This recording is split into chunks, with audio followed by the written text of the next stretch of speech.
Hello. Welcome again to Release Your Wings. I'm Dan Bagley, and once again, our friend Shireen Chada. Hi, Shireen. Hi, Dan.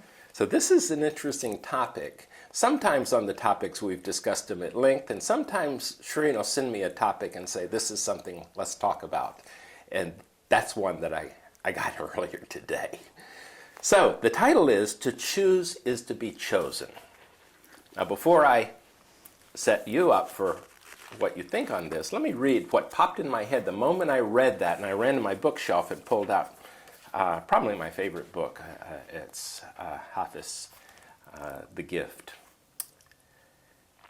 If God invited you to a party, if God invited you to a party and said, everyone in the ballroom tonight will be my special guest, how would you treat them then when you arrived? Indeed, indeed, and Hafiz knows that there is no one in this world who is not upon his jeweled dance floor. So in choosing and being chosen, I was thinking, we're all chosen by God. Treating each other as such is something to remember. But now I got to ask, what were you thinking when you came up with this title? Now, I thought it was interesting when you asked me if you thought the BKs were the chosen people. And I want to say something. Is one of the statements you were making was whether God has a religion. Yes. Okay, because it's chosen is a word with a lot of baggage, and I agree with you that God doesn't have a religion.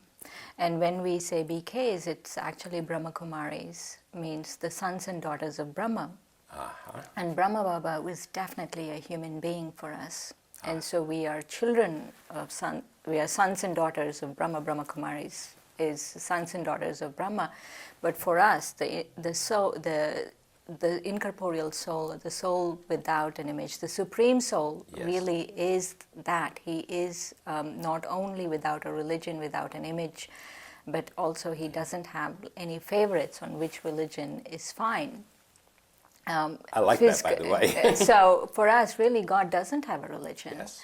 And so that's why we call ourselves Brahma Kumaris. Aha.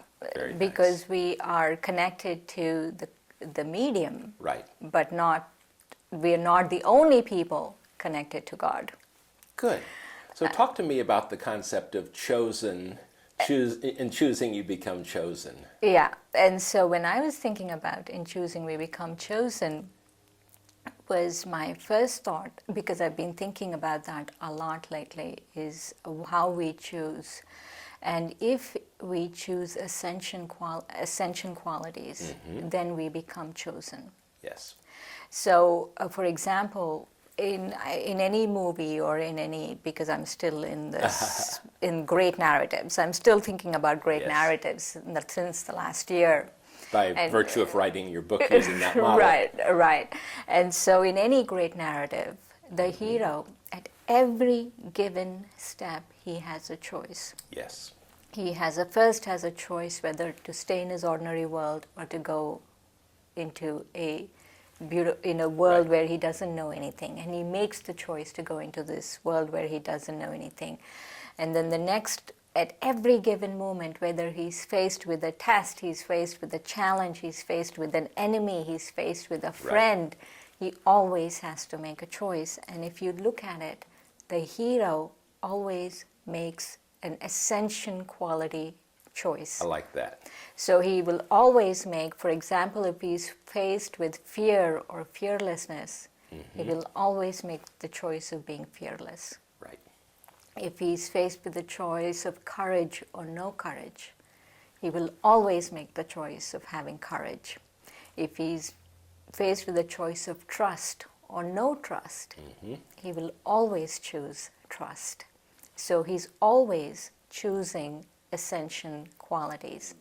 And so in my life or in anyone's life, mm-hmm, if we are choosing ascension qualities, then we are chosen.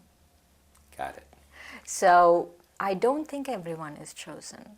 Because they don't make the choices. Yes, and I think the opposite of choice is sitting on the fence. Ah. And the opposite of choice, especially in the spiritual world, in your spiritual context, in your life, Right. the opposite of choice is sitting in your comfort zone. That's an interesting thing because there's nothing new in our comfort zones. Exactly. By definition, though, just because something is out of our comfort zone doesn't make it an ascending choice. Yes. So it's you. So So you choose, but you go out of your comfort zone. You choose, and you choose an ascension quality, Absolutely. and that is when you're chosen. It doesn't matter whether you're Catholic or Muslim or anyone. You will be chosen Done. for because God doesn't have. And what are we chosen for? Because God doesn't have a Blueprint? not a favorite. I'm Uh-huh. trying to Okay. look for the right word. He doesn't play favorites. Me necessarily, I'm not, because I'm sitting here in a white sari, I'm calling myself a BK, I'm his favorite. It doesn't work that way. You're in the top 10. The top 10 percentile in the world, no?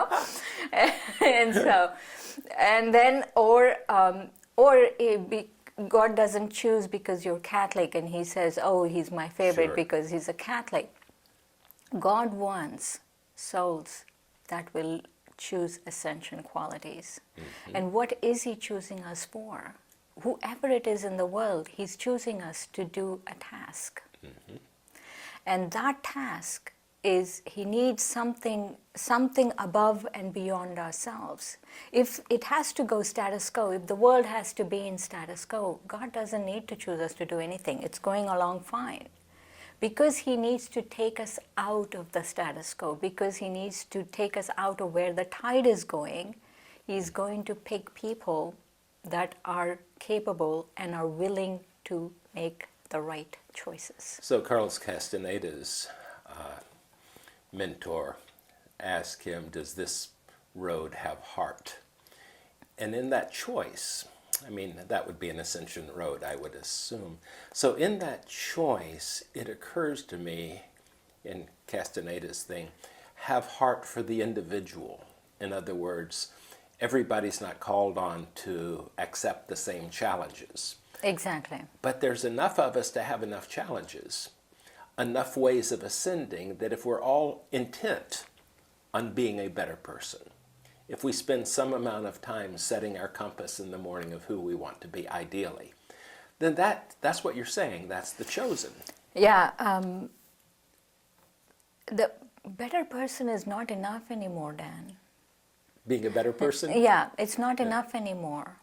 I feel the world needs us to step up so we can make the whole world a better place for everyone. That's a bigger step than I'm willing to jump on right away because it means, I come out of the 60s, so in the thing Hair, one of the songs is about a guy who is so much in helping the world, but he doesn't help his personal relationships. How could someone, let you down so much? And it's such a big step that I've known many spiritual people who didn't give a whit about other people, but the cause was everything. Does that make sense? I think that's No, a but the slippery cause slope. here is about giving a wit about other people. Exactly. Which So, so the that's question is, good person then. the whole Yeah. point. But what I mean to say better person is me going about my work and doing my everyday thing and just being a better person is not enough. I need to take up a higher challenge, and I feel that God is asking all of us to do that. And we have this, and I've spoken about it before, about instruments.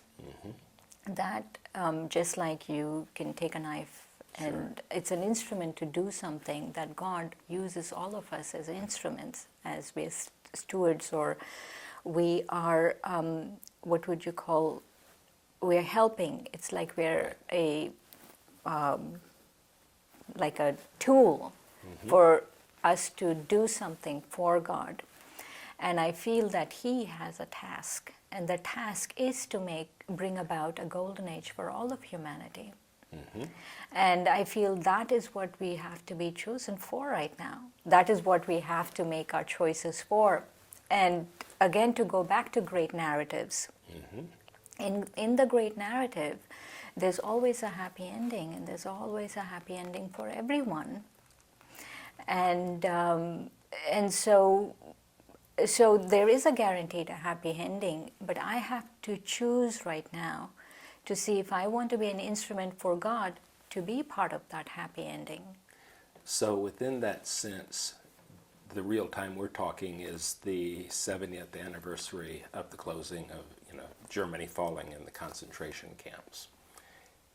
So much of that has been the suffering. So where the happy ending comes, if it's today, then that was a happy ending. If it was punctuated 70 years ago, less happy. Mm-hmm. So within this happy ending thing, I love the narrative, and it matches my own belief system. That's why I'm challenging you on it. But within the happy ending, the fading of the goodness of ourselves, of our resonating more with God. And maybe we just have different definitions of what it means to be a good person. Because being a good person doesn't mean just not sinning. It's a proactive thing, I would think. How do you actively have kindness? Those are the things. And I know you do this really well because I've known you for many years. So those are the things. How do we reach out? Which is, I think, is what you're saying, and how we become chosen. Is that right? Yeah. Each of us, I feel, in whatever we are doing, we have to choose to get out, come back to our comfort zones. We have to choose a ascension way of life. Mm-hmm. We have to choose a spiritual way of life, and we have to choose everything. When you were talking about in the 60s about this person who didn't give a whit about whatever people around him, I was thinking that was okay then. And let's say in the apartheid moment, it was okay for people to do all kinds of atrocities, but support black, colored Africans. In this civil rights moments, it was okay for people to do whatever they wanted, but as long as they were against racism and things like that. But now, to really be chosen, you have to have all areas of your life right.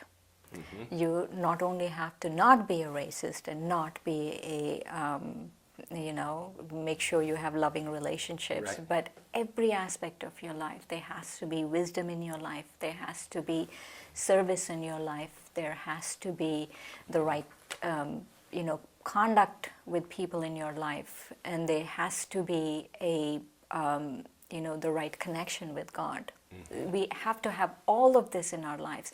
That's when we become the chosen. It's not just we ignore one thing and then we say we are the chosen, but that is what the choice is. I have to make the right choices in all areas and aspects of my life. And then that follows with right action. Yes, right action, yes, service, right. I was talking about which, service. Of course, has right awareness and right, we're talking Buddhism again.